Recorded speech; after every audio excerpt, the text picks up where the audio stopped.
Hi, my name is Chelsea Simpson and I've been a route manager for the co-op for several years.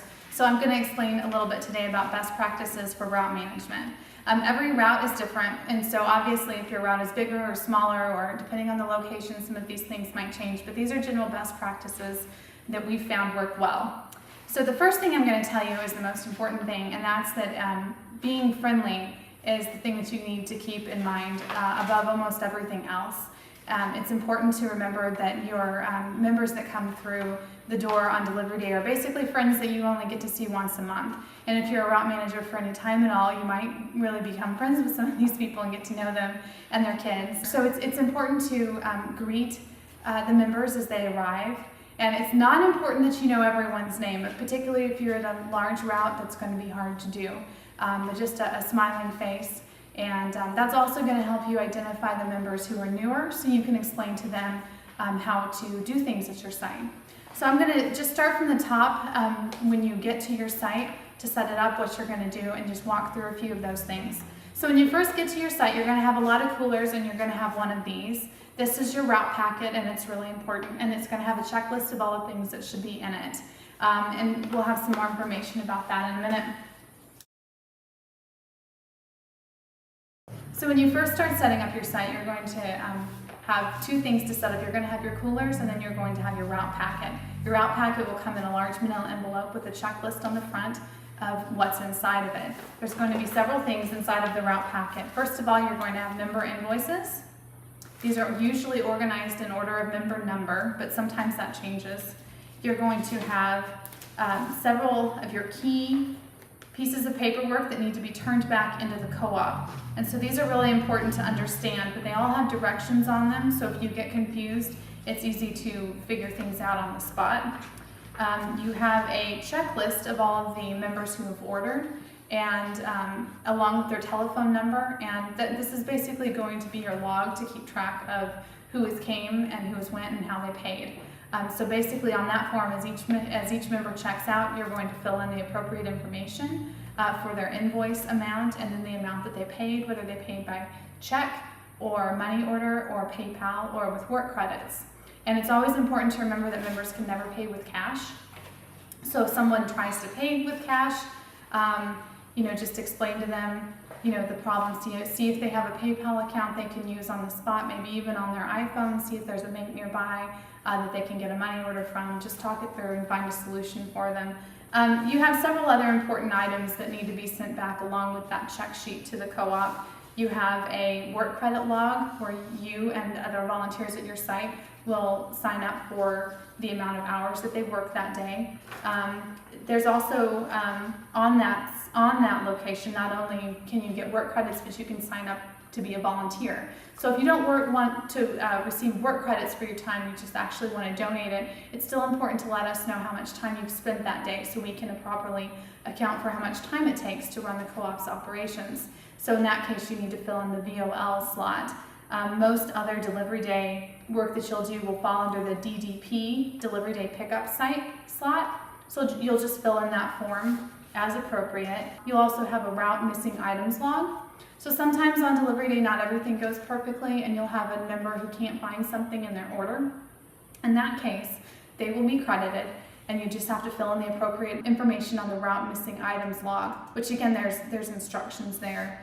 The easiest thing is to have the member be credited on their next order, assuming that they order on a monthly basis. Most members are happy to do that as long as it's not a large amount. If the member paid by PayPal, they can also be credited back to their PayPal account, and there's some space for that in the log.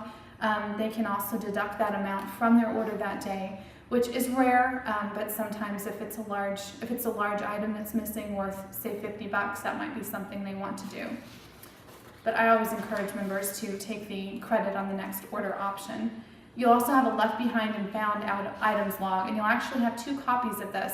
One that you'll mail back to the co-op, and one that you'll send with any items that were left at the site so that they can be reunited, hopefully with their owners at a later date. So this is going to apply to any items that are still there when the dust is cleared and your site is closed. So in other words, at the admin site, what happens, it closes at 7 o'clock. So we look around, and if somebody hasn't shown up, we try to call them, we try to get in touch.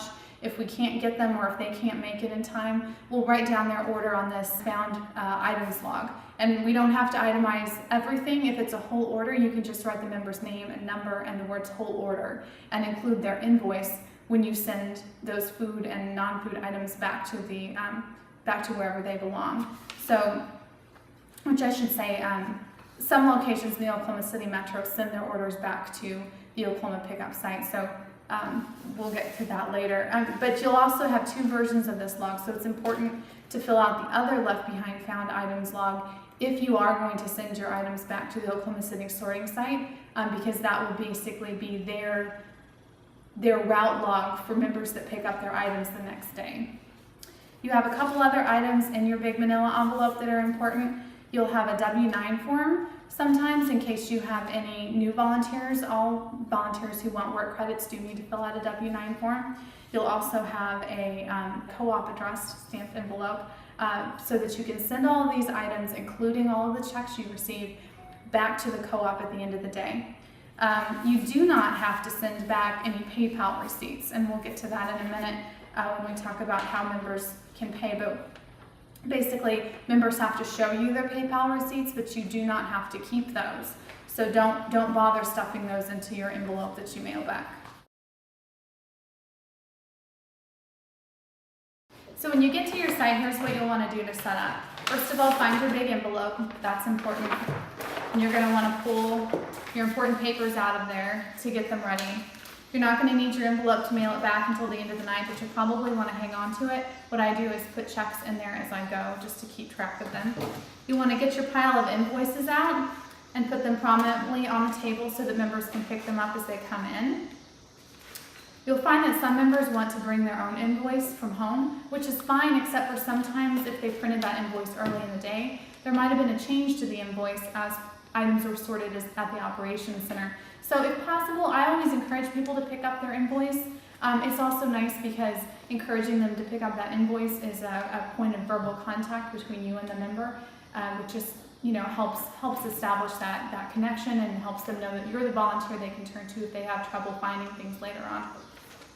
And if they're a new member, that will also be a point when you can connect with them and tell them how the site works, because as I mentioned, the invoices are always a member number, and memberships with the Oklahoma Food Co-op go from small to large depending on how new a member you are. So my member number, for example, is in the 500s because I've been a member for about 5 years. If you're a brand new member, your number might be 4,000 something. And so if you are helping a member find their invoice when they first arrive at the site, you can see what their number is, and if you think that they're probably new and you don't recognize them, you can say, is this your first time here? Is there anything I can tell you about the site, or do you need any help finding your items? So that's why I always recommend putting your invoices out on the table or wherever your check-in location is and encouraging them to pick them up even if they have their own. So you lay that out, and then you'll want to arrange the other paperwork on the table in a way that's going to work best for your workflow. And then you need to go about setting up your coolers and your dry goods and unloading the actual food, which if you have multiple volunteers is something that they're probably already working on while you're getting the packet set up. So with the co-op, we use totes and coolers to move things around the state. All of our dry goods are transported in totes like this. And we have, on all the invoices, you can see items are broken down by the categories that we have. So how you arrange them in your pickup location might vary. But what we do usually, you'll have your totes. Inside the totes will usually be bags. And depending on the size of an order, you'll probably have one member order per bag.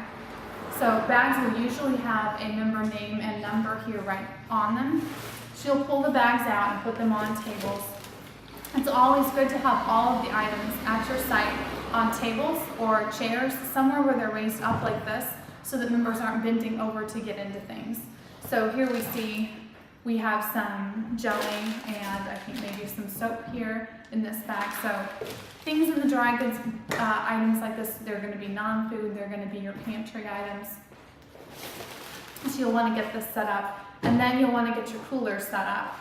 We have several different categories of coolers that we use so that we keep items the right temperature and so that we don't crush delicate items or put produce in the wrong places. So we have frozen coolers, and most of the time that's probably going to be the largest number or volume of coolers you have will be frozen.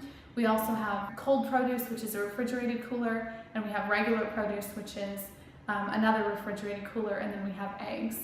And these are all delineated on the member invoices as well, so you can see what category something has been put inside of. And it is a little bit confusing. For example, squash might be a dry goods item that's been stored in the totes or on the table, or depending on what kind of squash it is and what producer it came from, it could be in the coolers. So it is important to keep an eye on that as you organize things and help people find things.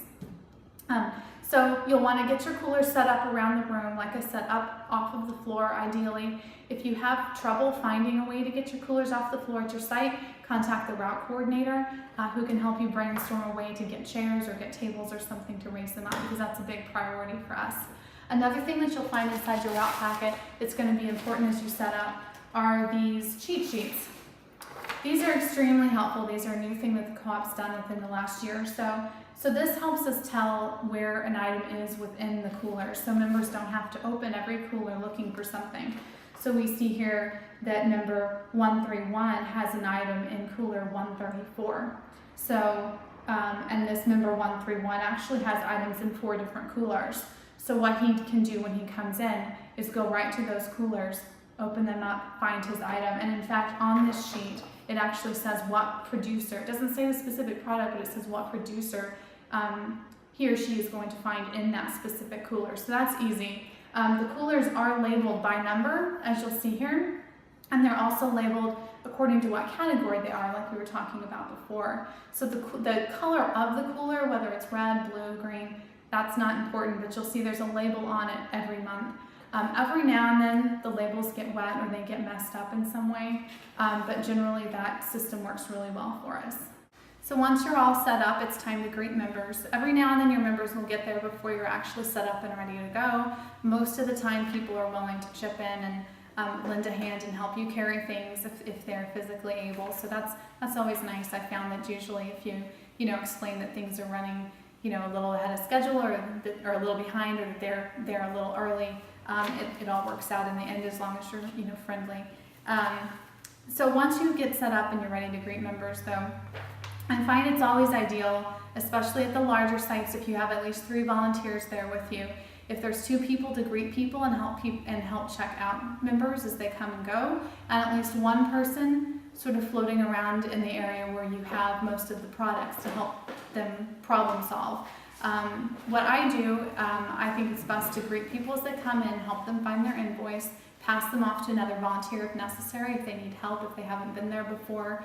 And then also I tell members to always come back and check out at the end after they found their products. Some people try to pay on their way in, and I find that kind of gums up the system. Also, it's important to have them check out as they leave, because they might have realized that they didn't find one of their items, and in that case you'll need to record it on the missing items log.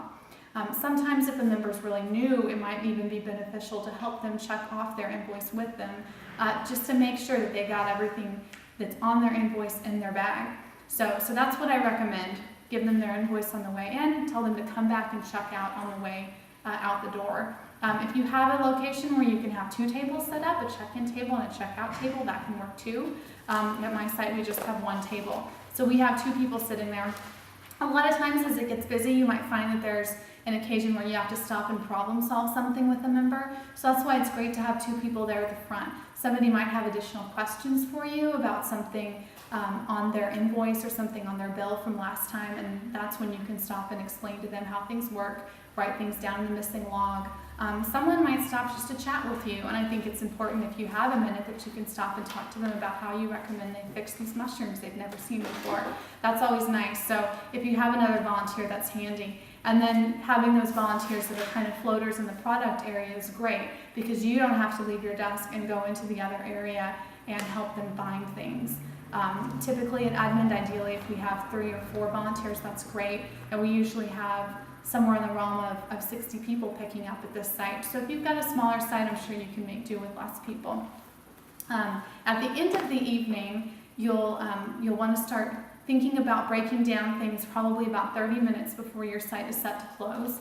At that time, you'll want to look at your log and see what members haven't picked up yet and start making phone calls within the last, especially in the last 15 or 20 minutes. Just call down the list if you can, or have another volunteer call down the list, say, hi, this is so-and-so from the Oklahoma Food Co-op, and I just wanted to remind you that you have an order to pick up by 7. If you can't make it, call me at your number. A lot of times this will bring in the last stragglers. They'll say, thank you for reminding me. Sometimes they'll say, I can't make it, and then you can start accommodating their food and figuring out, what you're going to do with it, whether you're going to send it back to the sorting site, depending on where your location is in the state and what arrangements you've made.